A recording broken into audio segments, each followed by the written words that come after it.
আজকে ছোট মামার বিয়ে, তাই সবাই এসেছি নানু বাড়ি। অনেকদিন পর সকল কাজিনরা একসাথে এক হলাম, তাই সেই মতো চিল করতে লাগলাম। গায়ে হলুদের অনুষ্ঠান চলছে, সবাই হলুদ লাগানো আর ছবি তুলতে ব্যস্ত। আর এইদিকে আমি বাকি কাজিনদের সঙ্গে নাচতে ব্যস্ত। ডিজে গান বাজিয়ে এক একজন নেচে যাচ্ছি। পুরো বাড়িটাই ভরে গেছে আমাদের চিল্লাচিল্লিতে। প্রায় অনেকক্ষণ পর আমি একটু দূরে সরে এলাম। ভীষণ ক্লান্ত লাগছে, নেচে নেচে অবস্থা প্রায় নাজেহাল। তাই একটা চেয়ারে বসে পানি খেতে লাগলাম। অমনি দেখলাম একটা ছেলে স্নেহার হাত ধরে স্টেজে নাচানাচি করছে, যেটা দেখে আমার ভীষণ রাগ হলো। স্নেহা হচ্ছে আমার খালাতো বোন, যাকে আমি অনেক ভালোবাসি, কিন্তু তাকে কখনো বলিনি, বলার সাহসও পাইনি।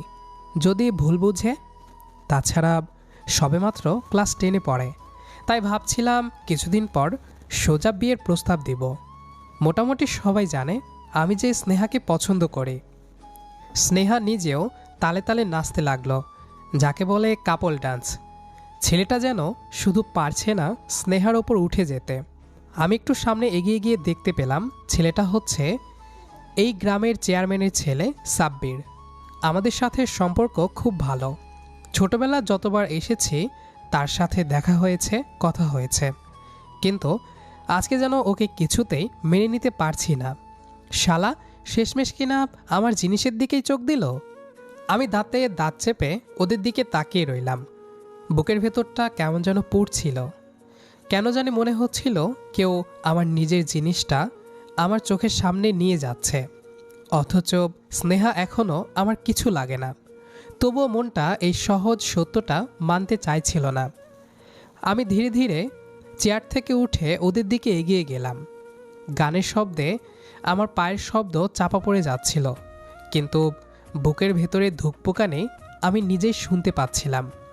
সাব্বির স্নেহার হাত ছেড়ে দিতেই আমি সামনে গিয়ে দাঁড়ালাম। আমি বললাম, স্নেহা, তুই একটু আসবি, নানু ডাকতেছে। সে একটু অবাক হয়ে আমার দিকে তাকালো। হয়তো আমার গলার স্বরেই সে বুঝে গিয়েছিল কিছু একটা ঠিক নেই। এই তো নাচতেছি ভাইয়া, পরে যাই। ভাইয়া? এই শব্দটা বুকের ভেতর ছুরির মতো বিঁধল। আমি একটু জোর দিয়ে বললাম, এখনই আই। স্নেহা আর কিছু না বলে আমার সঙ্গে সরে এলো। সাব্বির একটু হাসলো, কিছু বলল না। আমি স্নেহাকে বাড়ির পেছনের দিকে একটু ফাঁকা জায়গায় নিয়ে এলাম। সেখানে গান একটু কম শোনা যাচ্ছিল, আলো কম, মানুষের ভিড় নেই। আমি নিজেও জানতাম না কি বলবো, শুধু জানতাম ওকে ওইভাবে অন্য কারোর সঙ্গে দেখতে আমার সহ্য হচ্ছিল না। আমি একটু থেমে বললাম, তুই ওর সাথে এভাবে নাচতেছিস কেন?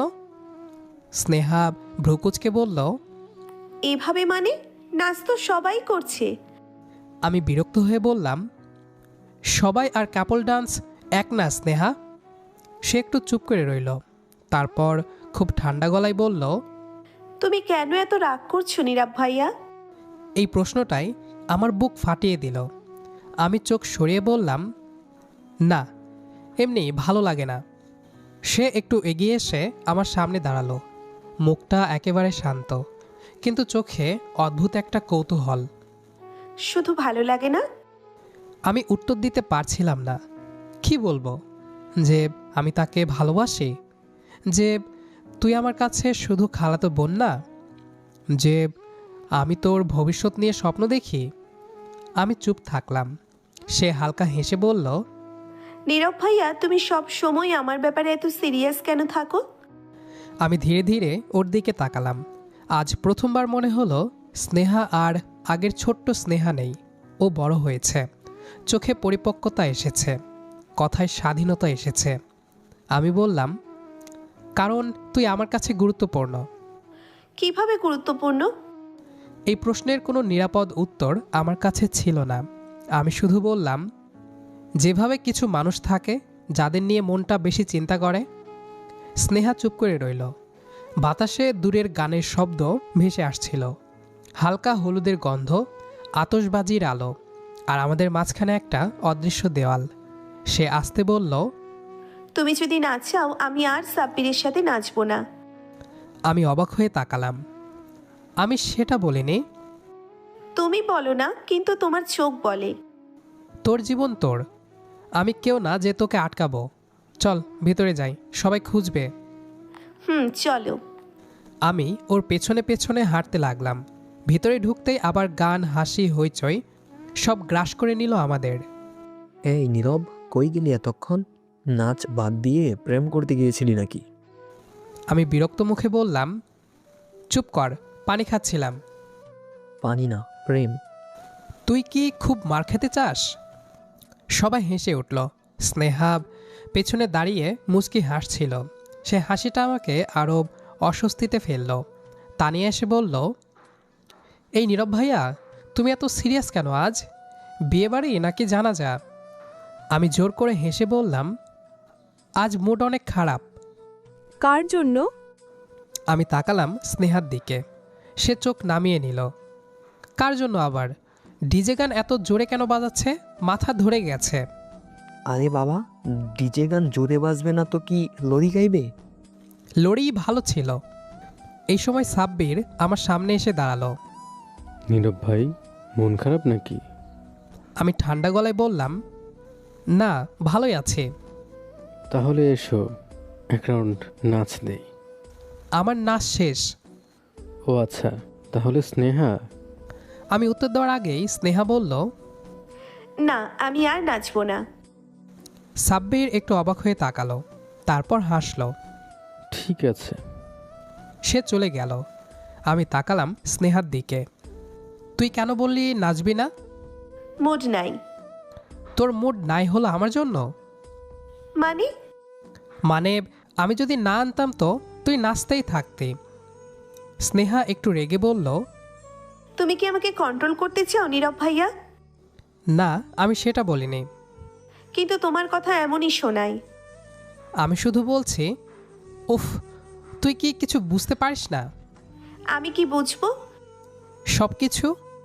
স্নেহা হালকা হাসলো, কিন্তু সেই হাসিতে আনন্দ কম, বিরক্তি বেশি।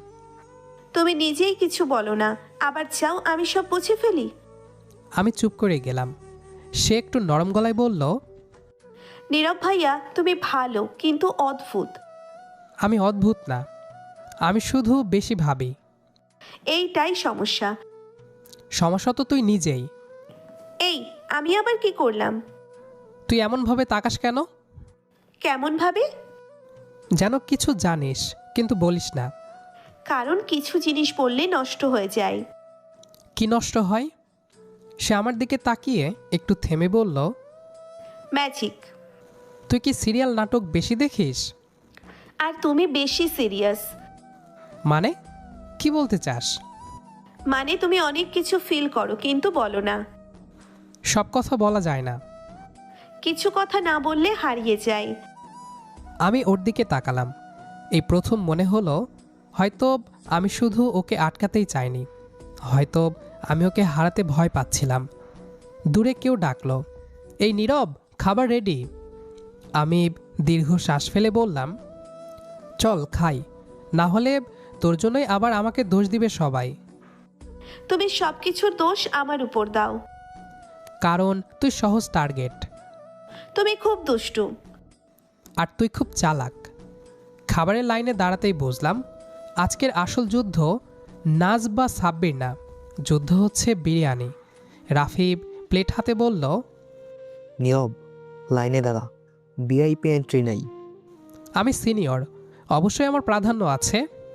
না ভাই, প্রাধান্য শুধু বর আর বাবুর্চির। আমি বিরক্ত হয়ে দাঁড়ালাম। এই সময় স্নেহা আমার সামনে এসে দাঁড়ালো। তুমি কি লাইনে চুপচাপ দাঁড়াতে পারো না? এই লাইনে দাঁড়ানো মানেই ধৈর্যের পরীক্ষা। ধৈর্য তোমার স্ট্রং সাইড না। কিন্তু তোর ক্ষেত্রে না।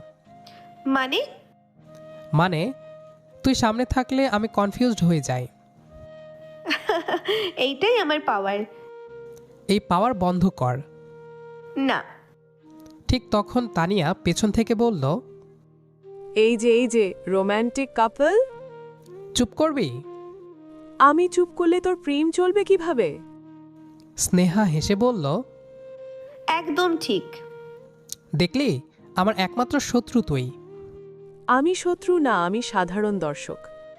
এই সময় একজন ছোট কাজিন এসে আমার পা মারিয়ে দিল।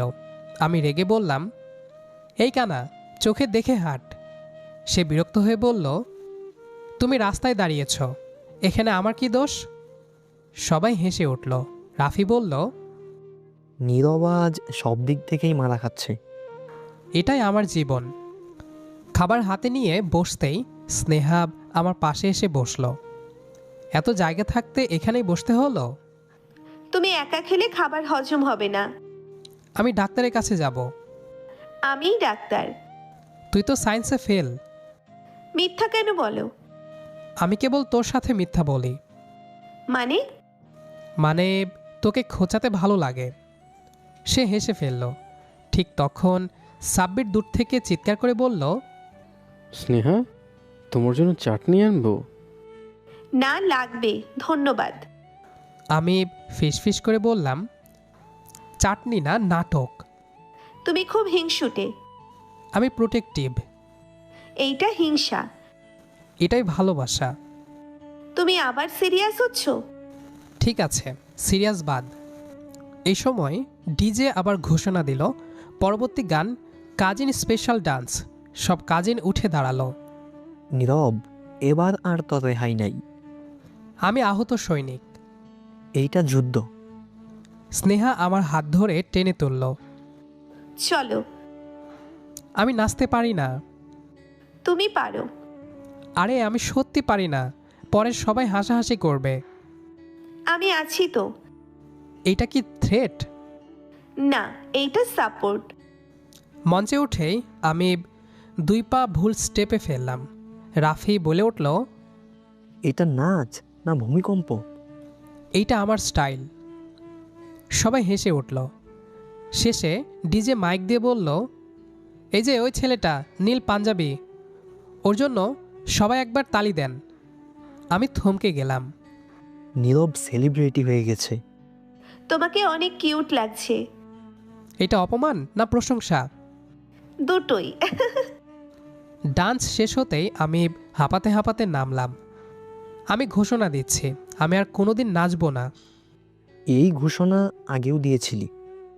এইবার সিরিয়াস। আমি চেয়ার খুঁজতে লাগলাম। স্নেহা বলল, এইদিকে বসো। আমি গিয়ে বসলাম। রাফিব কানের কাছে এসে ফিসফিস করে বলতে লাগলো, নীরব, তুই বিয়ে কবে করবি? মানে? মানে তোর বয়স তো কম হলো না। দেরি আছে, আগে ক্যারিয়ার গড়ি। এইসব ফাঁকিবাজি কথা। স্নেহা, তোর কি প্ল্যান? আমি পড়াশোনা শেষ করব আগে, তারপর এসব নিয়ে ভাববো। পড়াশোনা করে শেষে তো বিয়ে করতেই হবে। আমি আর স্নেহা দুজনেই লজ্জায় পড়লাম। ঠিক তখনই মামাতো বোন তানিয়া চিৎকার করে বলল, আমি শিওর এই দুইজনের মধ্যে কিছু আছে। কি? আমি সব দেখেছি, চোখাচোখি, ফিসফিসানি, আলাদা দাঁড়ানো, সব। আজে বাজে বকিস না তো, মার খাবি। আচ্ছা আচ্ছা, আমি কিছু বললাম না, কিন্তু তোমাদের দুইজনের মুখের ভাষা আলাদা কথা বলছে। রাফি হেসে বলল, এটাই তো এন্টারটেইনমেন্ট।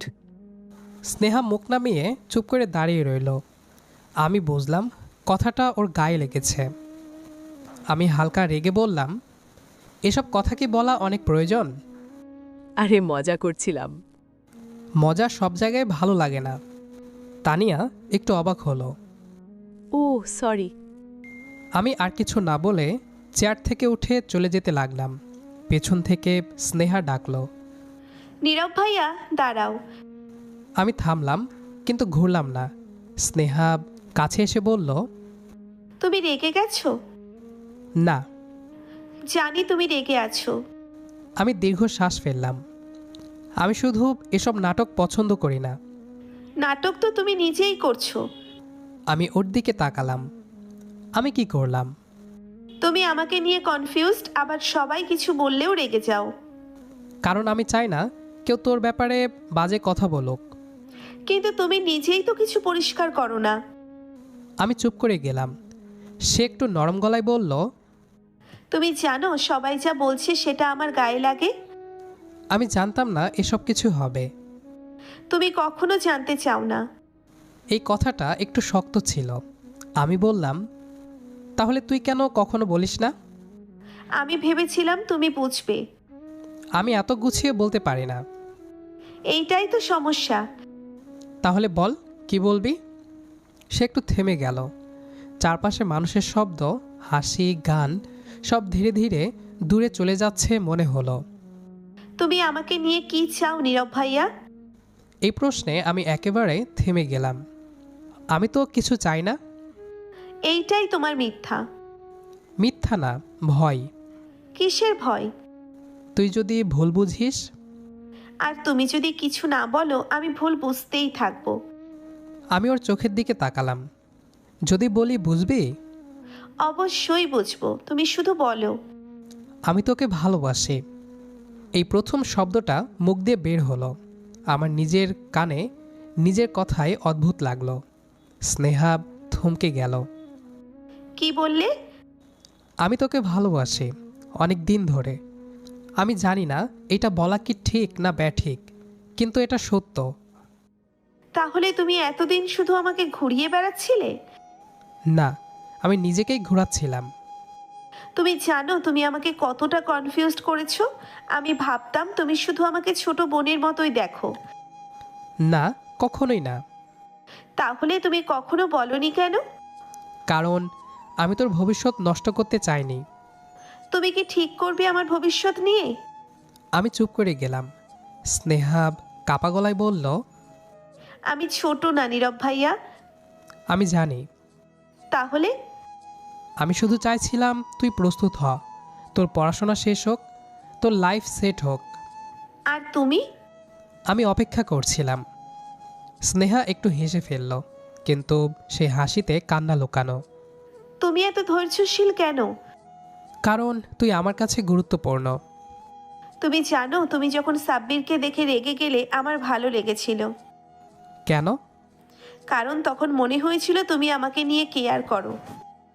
আমি সবসময় করি। কিন্তু তুমি কখনো দেখাও না। আমি আজ দেখাচ্ছি। দেরি করে ফেলেছো। আমার বুকটা কেঁপে উঠল। মানে?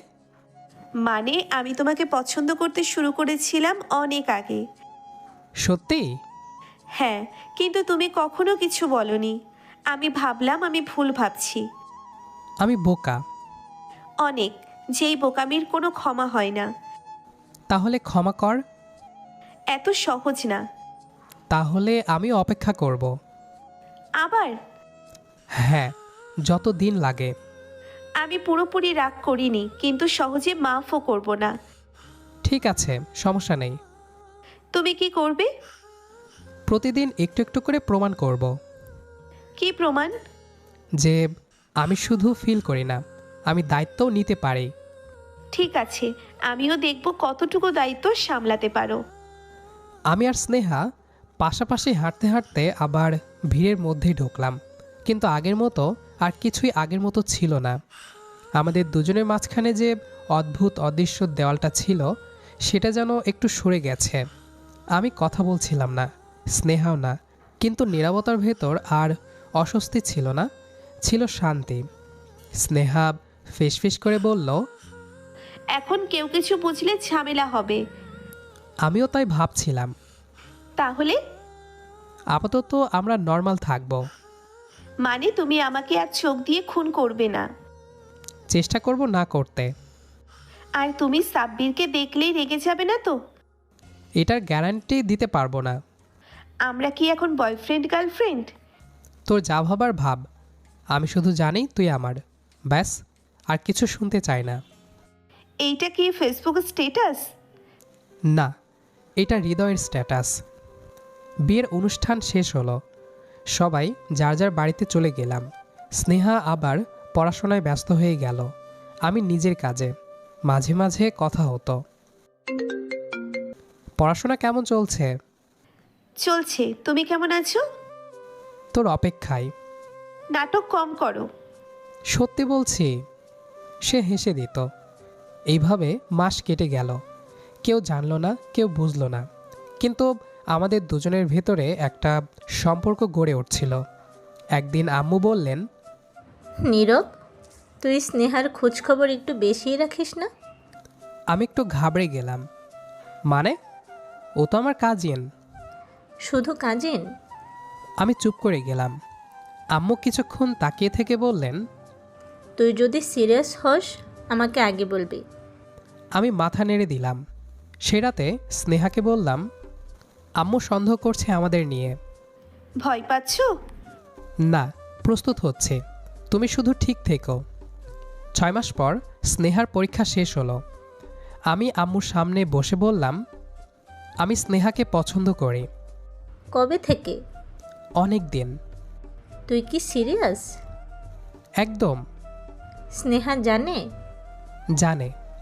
সে কি বলে? সে রাজি। আম্মু একটা দীর্ঘশ্বাস ফেললেন। সমাজ কি বলবে জানিস? জানি। তুই সামলাতে পারবি? চেষ্টা করব। চেষ্টা না, নিশ্চিত হতে চাই। আমি নিশ্চিত। আম্মু আমার মুখের দিকে তাকিয়ে রইলেন অনেকক্ষণ। তারপর বললেন, ঠিক আছে, তাহলে তোর সবার সাথে কথা বলতে হবে।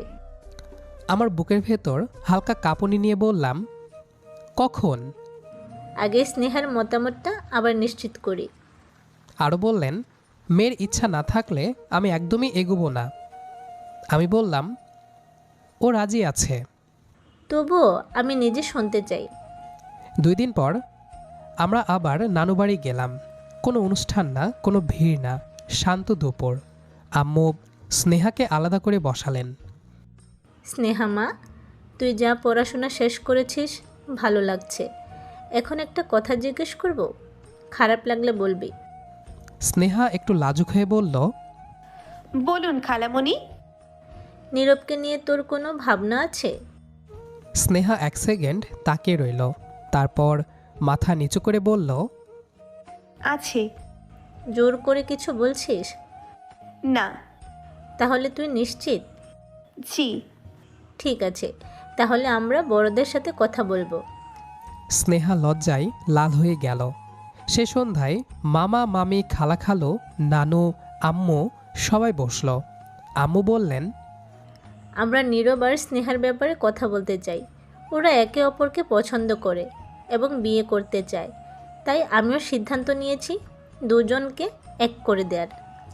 আম্মুর কথা শুনে প্রথমে সবাই একটু অবাক হলেও কেউ কোনো বাধা দেয়নি, কারণ সবাই আম্মুর সিদ্ধান্ত নিয়ে অটল। সবশেষে আমাদের বিয়ের দিন তারিখ ঠিক হলো। বিয়ের প্রস্তুতি শুরু হলো। ঘর সাজানো, কেনাকাটা, কাপড় চোপড় সব কিছু খুব সাদামাটা কিন্তু সুন্দর। তানিয়া একদিন এসে বলল, স্নেহা, তোর বিয়ের শাড়ি লাল না মরুন? লাল। ক্লাসিক। আমি পাশে দাঁড়িয়ে বললাম, আমি কি পরব? তুমি যেটাই পরো, তোমাকে এমনিতেই বর লাগবে। এটা প্রশংসা না অপমান? পরিস্থিতি অনুযায়ী। রাফি এসে বলল, আচ্ছা, তোদের কাকে কি বলে রাখবো? মানে তোকে দুলাভাই ডাকবো নাকি স্নেহাকে ভাবি? যা তোদের মন চায় ডাক, আমার কোনো আপত্তি নেই। আচ্ছা নীরব, তুই নার্ভাস? না তো। তাহলে তোর কপাল ঘামছে কেন?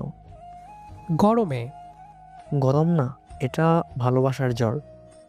বিয়ের আগের রাতে স্নেহা মেসেজ দিল, ঘুম আসছে না। আমারও না। কাল জীবন বদলে যাবে। জীবন না, শুধু স্ট্যাটাস বদলাবে।